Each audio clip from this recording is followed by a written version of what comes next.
사실 창업을 한다는 결심을 하고서 제일 설레일 때는 이런 거죠. 좀 발걸음을 내디디면서 집이나 사무실 공간 청소하고 뭐 컴퓨터 집기 처음에 사는 이 폼재는 이걸로 이제 기쁨을 느끼면서 창업 전선에 뛰어드는 거죠. 그런데 유튜버도 물론 그렇죠. 이제 유튜버 될 거야 그러면서 뭐 자금 이렇게 저렇게 억지로 모아놓은 거 스튜디오 꾸미고 장비 이제 빵빵하게 세팅하고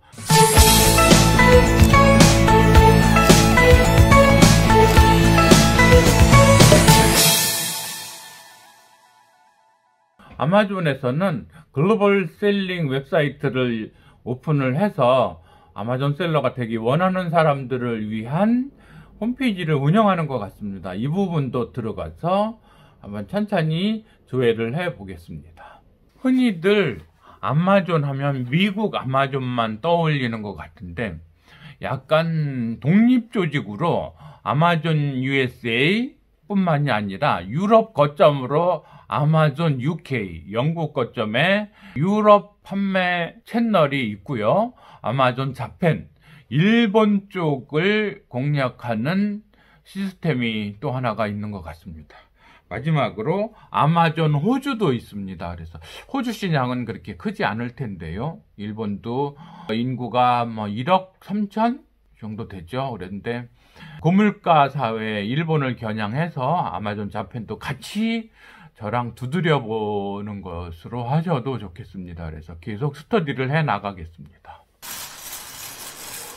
아마존의 셀러가 되면 셀러의 등급이 두 종류가 있는 것 같아요. 그래서 월 40건 이하를 판매할 경우에 월 입점료가 1달러 정도. 굉장히 저렴하네요. 그런데 그 이상이 되면 일반 인디비주얼 셀러 말고 프로페셔널 셀러가 되면 40불인데 이거 좀 뭔가 많은 것 같아요. 좀 더 계속 스터디를 해 나가 보도록 하겠습니다.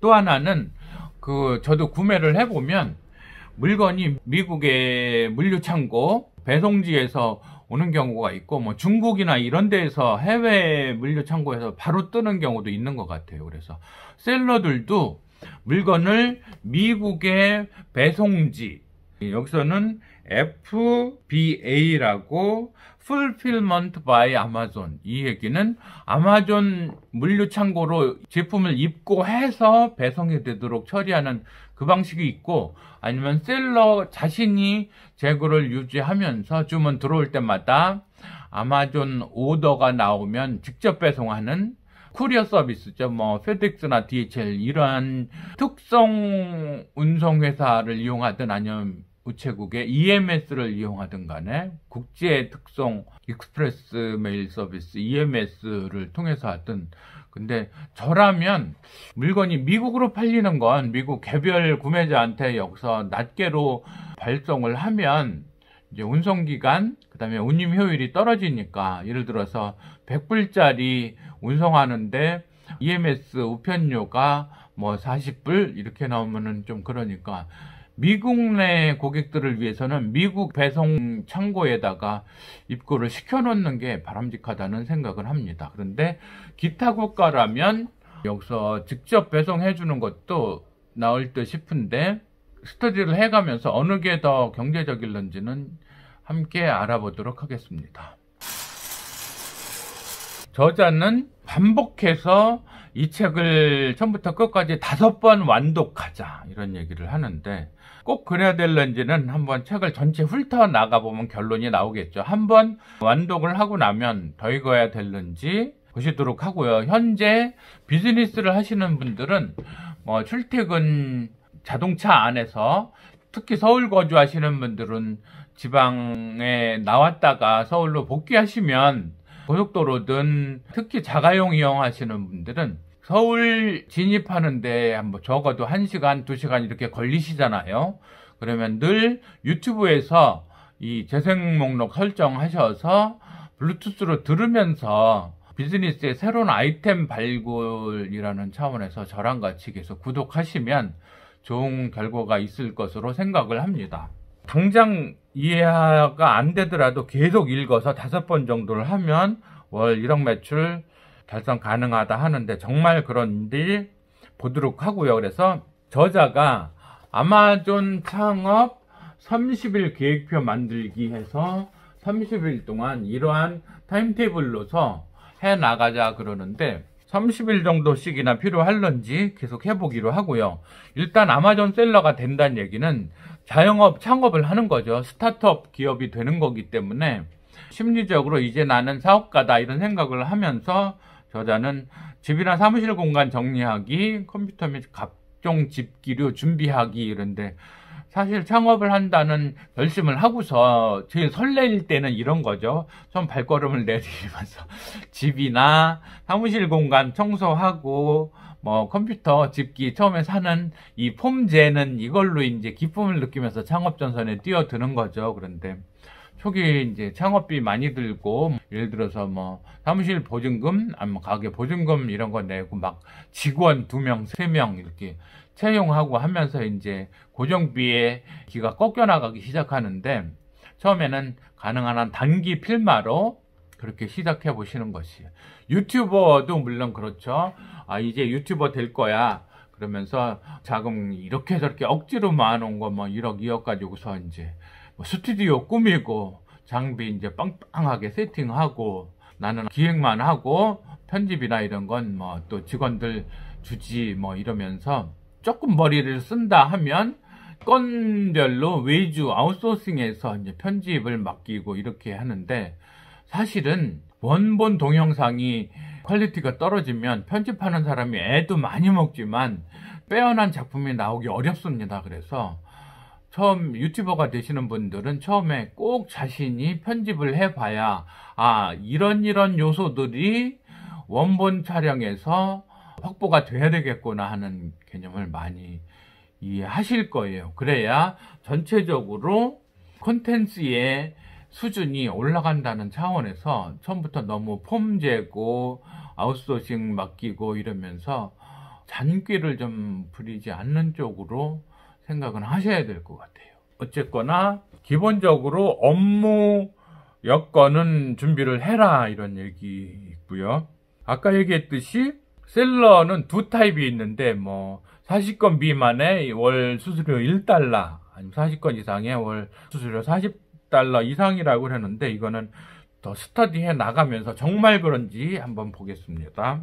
그리고 미국의 배송지로 일괄 배송하기 전에 그런 방식, FBA 방식, Fulfillment by Amazon 그러니까 미국 아마존 물류창고에 입고시켜서 하는 방식이 아니면 이쪽에서 배송할 때 우체국에 가서 EMS 이용 계약을 하든지 아니면 뭐 FedEx DHL 쪽에 이용 계약을 하든지 하라 하는데 아마존의 셀러 입점 승인, 카테고리 승인과 상표 등록을 위한 바코드, 발행 시스템 이런 것도 준비를 하자 이런 얘기 있고요. 30개 이상의 상품을 등록하자 하는데 이거는 당장 30개 아이템이 안 되면 카테고리를 잘 나누어서 하면 해결은 될 것 같아요. 모델별로 각각 등록을 해버리면 극복할 수 있지 않느냐 하는 생각은 하고요. 유튜버들도 자체 광고를 구글 애드를 통해서 페이스북 안에서든 아니면 유튜브 내에서든 할 수 있잖아요. 그런 식으로 아마존도 광고료를 바꾸서 아마존 내에서의 광고 집행을 하게 해주는 스타일 같아요. 물론 국내도 이제 네이버나 이베이나 뭐 옥션 뭐 이런데 G마켓 이런 데에서도 그런 거는 있을 것 같아요. 장사 속으로 자기네들 입점 고객이지만 또 광고료는 자기네가 바꾸서 이제 꼭 먹고 알 먹고 이런 식으로 하는 게 이제 쇼핑몰 운영회사들의 이제 전략인데 필요하면 하겠는데 그냥 돈만 쓰다 많은 일이 될지 않을지 그래서 잘 검토는 좀 해봐야 될 것 같습니다. 본격적으로 아마존 셀러로서의 창업에 들어간다고 했을 때 준비사항은 두 가지 갈래로 나누어진다 이런 얘기죠. 하나는 원래 일반적으로 사람들이 창업을 할 때 거쳐야 할 기본적인 절차, 뭐 사업자 등록이라거나 사무공간 이런 거의 확보와 같은 일반 창업 준비 절차가 하나가 있겠고 또 하나는 아마존 셀러로서의 회원 가입 절차 이쪽하고 두 갈래로 준비를 해야 된다 이런 얘기죠. 그럴 때 아마존 창업에서는 기본적으로 신용카드가 필요하다 이러네요. 자기 이름으로 된 신용카드, 뭐 이런 거는 렌터카 외국에 빌릴 때 이럴 때도 그렇고 대부분 있으니까. 그래서 신용카드 하나, 여권 하나. 여권 대부분 다 있으실 텐데 없는 분들은 아무래도 아마존은 신원 확인을 여권을 가지고 하는 것 같아요. 그래서 일단 여권은 어쨌든 이제 또 해외 나가실 수도 있고 본격적으로 비즈니스 하시자면 또 출장도 있으실 테니까 함께 출발한다는 차원에서 여권을 한번 만들어 보시죠. 그래서 자기 명의 신용카드 없으면, 신용상태 문제 없으면 일단 신용카드도 하나 준비하시고 해서 출발 준비를 해보시는 걸로 하겠습니다. 신용카드는 국내용 뭐 BC카드 이런 거 말고 비자, 마스터 이렇게 해외 거래가 가능한 신용카드로 신청을 하셔야겠어요. 물론 연회비에서 약간 더 올라가기는 하는데 해외 출장 가서 렌터카 유럽이나 이런 데서 미국에서 이용할 때도 신용카드 제출해야 되는데 국제 결제 기능이 없으면 안 되니까 신용카드는 이번에 할 거는 비자나 마스터, 또 하나 뭐죠? 아메리칸 익스프레스, 다이너스 카드, 이런 쪽에 해외 결제가 되는 카드로 만들으시고, 또 하나 유익한 거 하나 팁을 알려드릴게요. 보통은 국내에서 현재 신용카드 이용하시는 분들이 항공사 마일리지를 축적 안 하는 경우가 많아요. 그냥 다른 포인트 나오는 거 말고 저라면 해외 비즈니스를 하자는 분들이라면 꼭 마일리지를 쌓으시도록, 그러니까 대한항공이나 아시아나에 마일리지가 쌓이는 카드를 받으시는 게 굉장히 중요하다. 왜냐하면 통상적으로 마일리지로 무료 항공권을 구매하는 것이 현금으로, 그러니까 보너스 항공권이 돈 주고 구매하는 항공권보다 저렴한 경우가 많아요. 예를 들어서 그 노선마다 다르고 그 항공사마다 당연히 다르겠지만 아시아권 내에서는 뭐 중국 3만 마일, 뭐 동남아시아 4만 마일, 뭐 서남아시아 5만 마일, 유럽 7만 마일, 뭐 미국 7만 마일 이렇게 공제되는데 그게 더 저렴한 경우가 많이 있거든요. 그래서 보너스 항공권을 이용하시려면 신용카드를 꼭 항공사 마일리지 누적이 되는 신용카드로 발급받으시라는 거. 또 마일리지 카드로 사는 보너스 항공권이 좋은 것이 뭐냐면 보통은 편도만으로 항공권을 구입을 하면 왕복의 거의 80% 정도 되는 돈을 내야 되거든요. 예를 들어서 인도를 갔다 오는데 150만 원이다. 그러면 편도만 가면은 75만 원이면 되는 게 아니고 거의 100만 원 뭐 넘어가게 편도가. 그런데 보너스 항공권을 구매를 하면 정확하게 50%만 공제를 합니다. 그러니까 예를 들어서 인도가 5만 마일이다. 그러면 편도만 하면 2만 5천 마일만 공제를 하거든요. 그러니까 예를 들어서 이런 거죠. 인도를 가는데 뉴델리로 들어갔다가 뭄바이로 해서 나와야 된다.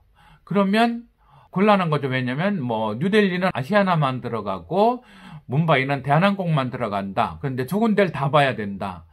이러면 아시아나 마일리지로 절반만 써서 2만 5천 마일에 뉴델리로 들어갔다가 국내선으로 인도에서든 뭐 해서 뭄바이까지는 가고 또 뭄바이에서 일을 보고 나서는 대한항공 마일리지 2만 5천 써서 들어오면 똑같이 5만 마일이면 들어올 수 있는데 그거를 편도 하면은, 왜냐면 또 비즈니스맨은 시간에 쫓기잖아요. 그래서 보통 그렇게 특별한 기착지를 나갈 경우에는 들어가서 그 비행기 타고 못 나오면은 뭐 3일 후에 나오고 이런 식이 돼요. 그런데 빨리 일 보고 나와야 되면 그럴 수도 있는 거죠.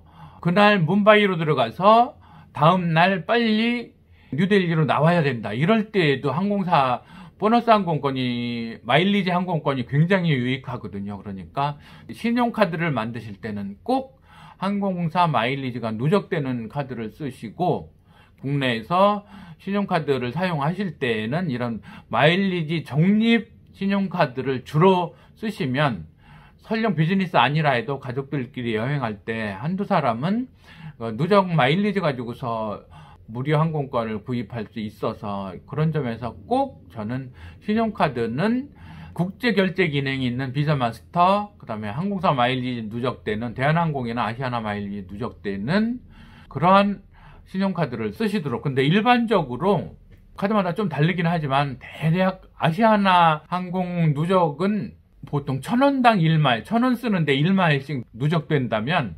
대한항공은 1,500원에 1마일씩 누적되는 경우가 일반적이거든요. 그래서 서로 운항을 안 하는 도시들이 있기 때문에 두 개를 같이 누적해 나가는 것이. 그래서 중국은 아시아나가 취향 많이 하는 곳이 있거든요. 장춘이나 이런데 대한항공은 안 들어가도 이제 아시아나는 들어가기 때문에 중국 노선, 또 일본의 좀 오지 노선 이런 쪽은 아시아나가 많이 하는 경우 있고, 미주 유럽 쪽은 아무래도 대한항공이 더 많고 그러죠. 그래서 항공사 마일리지가 기능이 있는 신용카드를 발급받아라, 이것도 팁으로 제가 말씀드렸습니다. 또 사업자 등록증을 내실 때 전자상거래가 업종에 들어가 있어야 되는데, 개인사업자면 바로 이런 업종을 추가해도 되지만 법인 사업자가 되면 정관 변경까지 해야 되기 때문에 법인 설립을 해서 아예 업무를 하실 거면 법인의 사업 목적에다가 꼭 전자상거래도 아예 넣어라. 또 자신이 출판이 욕심이 있으면 아예 출판도 업태 사업 목적에다가 집어넣어라. 그래서 법인으로 사업을 출범하실 거면 장래에 할 수 있는 여지가 있는 사업 종목들은 다 넣어서 아예 시작하는 것이 낫다. 왜냐하면 그런 사업 목적이 정관이나 등기부등본에 없으면 세무서에 가서 업태를 사업자 등록증에 신고하려고 해도 다시 해와라 이러거든요. 그러니까 법인은 정관, 법인 등기부등본에 자신이 할 만한 가능성이 있는 사업 업종들은 다 집어넣어서 처음부터 출발을 하시라 하는 얘기는 말씀드리겠습니다.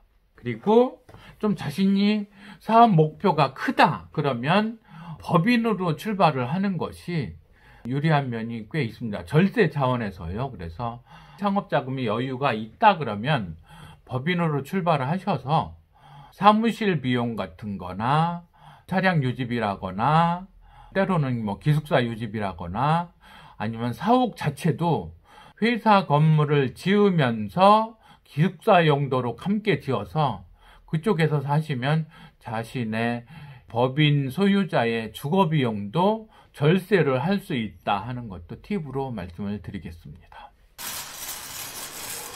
그래서 경험 있는 사업자, 비즈니스맨인 저 같은 사람이 운영하는 유튜브 채널의 경우엔 이래저래 유익한 정보들이 많다는 거가 제가 구독자 여러분들께 드릴 수 있는 선물이기도 합니다. 계속해서 이어나가 보도록 하는데 일단은 여기서 클로징 하겠습니다. 수고하셨습니다. 감사합니다.